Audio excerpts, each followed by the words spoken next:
Tituba reflection. From researching Tituba, I learned that she was the one of the first people accused during the Salem witch trials of 1692.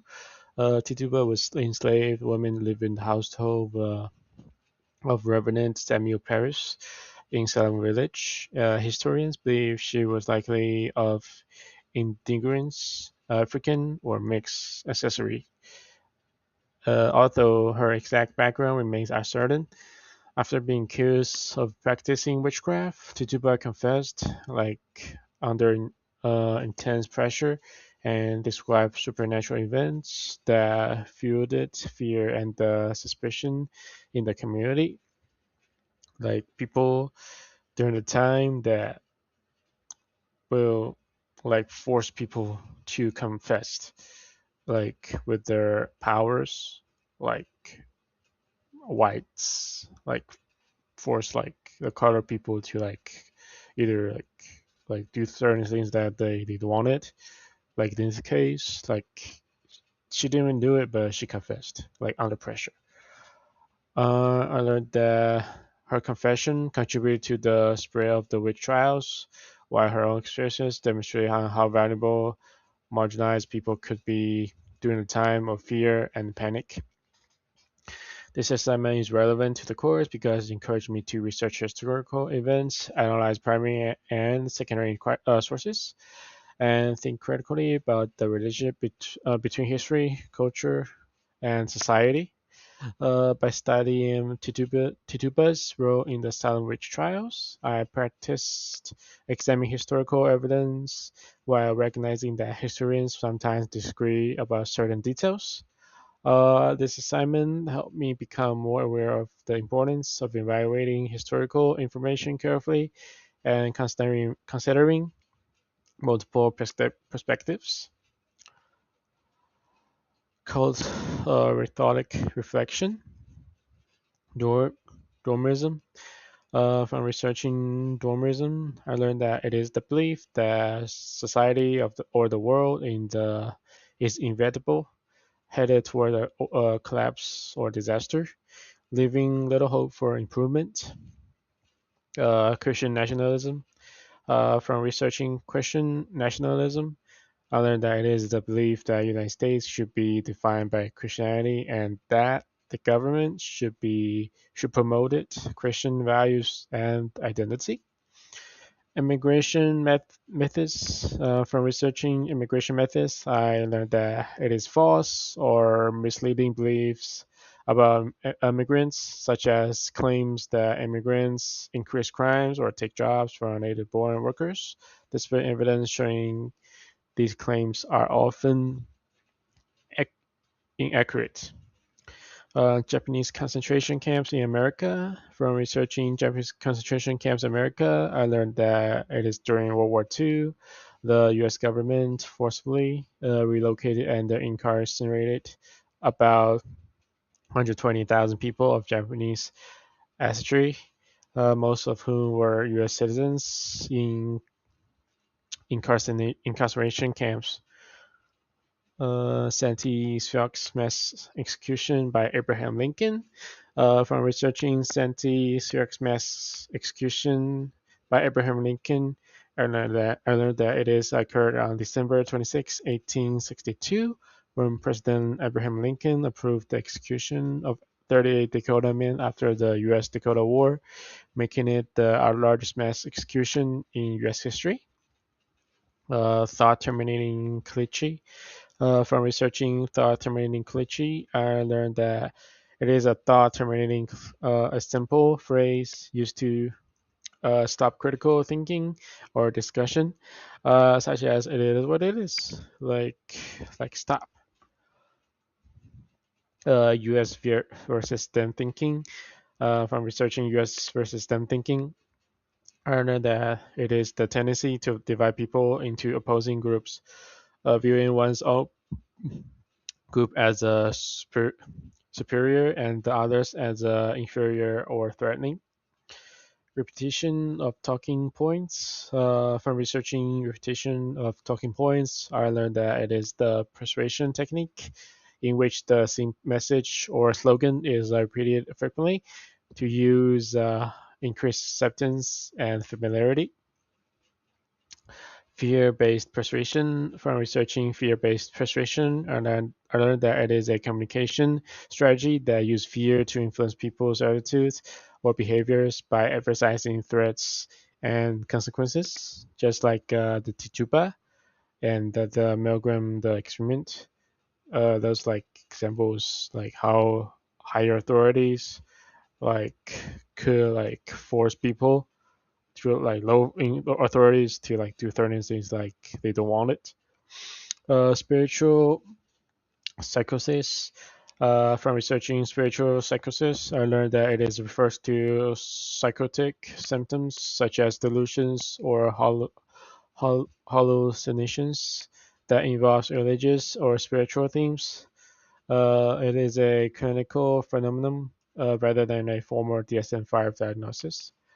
Logical fallacies. From researching logical fallacies, I learned that they are errors in reasonings that weaken an argument or making it misleading, even if is the conclusion appear like convincing.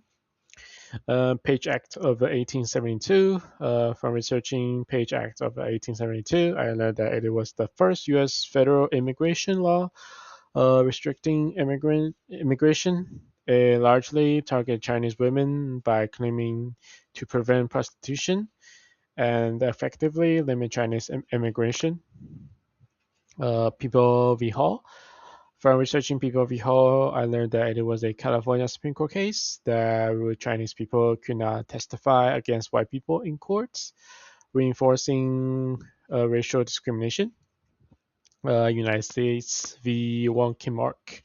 From researching United States v. Wong Kim Ark, I learned that it is established that nearly everyone born in the United States is a US citizen under the 14th Amendment, regardless of their parents' nationality. I heard that like years before, like a lot of people come from different countries, just came to US to like give a birth and make their child like US citizens. Uh, Haitian Revolution and the mistreatment of Haiti from other countries. From researching Haitian Revolution and the mistreatment of Haiti from other countries, I learned that it led to Haiti becoming the first independent Black republic. After the independence, many countries isolated Haiti economically and politically, and France forced Haiti to pay a large indemnity. White Citizens Council.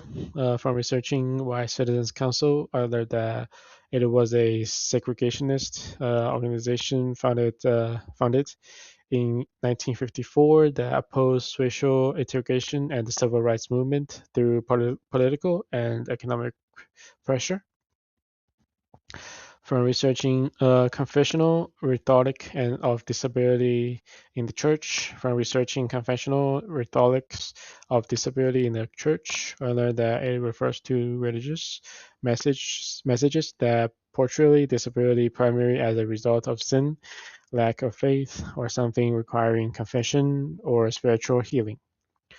Native American assimilation schools. From researching Native American assimilation schools, I learned that it were the institutions designed to force Native American children to abandon their languages, cultures, and traditions in favor of Euro American customs.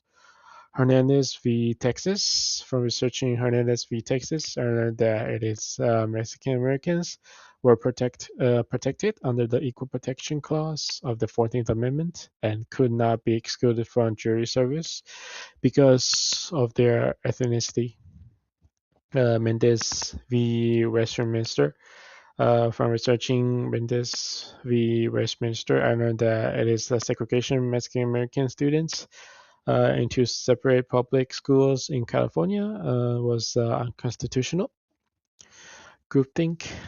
From researching groupthink, I learned that it is the psychological phenomenon in which members of a group prioritize agreement over critical thinking, lead to a poor decision. Gender hierarchies. From researching gender hierarchies, I learned that there were systems that rank genders unequally, often giving great powers, status, or opportunities to one gender over others. Just like the Indians, the gender hierarchies. Public execution and lynching. From researching public executions and lynching, I learned that they are government authorized execution carried out in public, while lynching refers to unlawful killings by mobs, often used to terrorize Black Americans and other marginalized groups. Disinformation, malinformation, misinformation. From researching disinformation, malinformation, and misinformation, I learned that misinformation is false information shared without intent to devise. Disinformation is false information deliberately created to mislead. Malinformation is genuine information shared to cause harm, often by taking out of the context, like hackers, for example. Each state's reasons for secession. For researching each state's reasons for secession, I learned that it is the protection of slavery was the primary reason for leaving the United States. Social norms. From researching social norms, I learned that they are the shared expectations and the rules that guide acceptable behavior within a society or group. Moors versus folkways. From researching Moors versus folkways, I learned that Moors are strongly held social norms involving Moor values, while folkways are everyday customs and traditions that are less strictly enforced. Con- Cognitive dissonance. From researching connective dissonance, I learned that it is the mental discomfort people experience when holding conflicting beliefs, attitudes, or behaviors. Pseudoscience. From researching pseudoscience, I learned that it is consistent of claims or practices presented as scientific but lacking reliable evidence or to the scientific method. Historical memory. From researching historical memory, I learned that it is how individuals and the societies remember and interpret past events, often shaping cultural identity and public understanding of history. Collective memory. From researching collective memory, I learned that it is the shared understanding and the remembrance of past events held by a group or society. Social memory, from researching social memory, I know that it is the process by which groups created, preserve, and pass on memories through social interactions, traditions, and institutions. Public memory, from researching public memory, I learned that it is the historical history is remembered and represented in public spaces through monuments, museum, holidays, and commemorations. Pseudo history. From researching pseudo history, I learned that it is the presentation of historical claims that ignore accepted methods of historical research or rely on fabrics or misleading evidence. Pseudo historical narratives. From researching pseudo historical narratives, I learned that they are stories about the past that appear factual but are based on distortions, misinformation, or unsupported claims. Media literacy. From researching media literacy, and then that is the ability to access, analyze, evaluate, create, and communicate information across different forms of media. How do codes operate? From researching it, I learned that codes typically operate by using high levels of control, isolating members, demanding loyalty to a character curse, uh, curse leader, discouraging independent thinking, and using manipulation or coercion to maintain commitment. Prayers Won't Fix This: What to Do with Black Church by Daniel Black Reflection. For this assignment, I read Daniel Black's essay, Prayer Won't Fix This: What to Do with the Black Church. I first read the entire essay to understand the author's main argument instead of focusing only on individual sections. During my second reading, I highlight the important ideas, repeated themes, and examples that supported the author's position. I pay uh, I paid close attention to how Black combined his personal experiences growing up in Black church with a broader discussion about race, religion, history, gender, and social justice. As I noted the essay, I identified other central claims that the Black church has played an essential role in preserving Black church, culture and supporting Black communities, but it must also reform by addressing issues such as sexism, homophobia, exclusion, and the outdated traditions. This reading taught me that institutions have both strengths and weaknesses at the same time. Before reading the essay, I almost thought of churches only as religious organizations. Daniel Black helped me to understand that Black churches has also served as a cultural, educational, political, and social institution throughout American history. This assignment directly connects to the goals to this course because it is requiring me to practice critical thinking, critical reading, rhetoric analyze, annotation, and effective communication. Uh, Throughout the essay, identified the author's purpose, audience, evidence, and persuasive techniques while evaluating how personal experience support his overall argument. Uh, this assignment helped me become more thoughtful and open-minded reader. As a bilingual student, I have learned that many social and historical experiences in the United States are different from those in my own background. Like the cultural background in China is totally different than the United States cultural background. Reading this essay encouraged me to understand perspectives that I may not have encountered before. The assignment supports the mission of the school by encouraging students become informed, responsible, and engaged members of diverse communities. Reading and analyzing complex contexts like this prepare students to think critically, communicate respectfully, and solve real-world problems. The analytical reading and annotation skills I practiced during this assignment will be valuable in many other classes. I can use these skills to evaluate historical documents and understand different interpretations of important events. Outside of school, these skills will help me evaluate news articles, social media content, workplace policies, and public discussion more critically.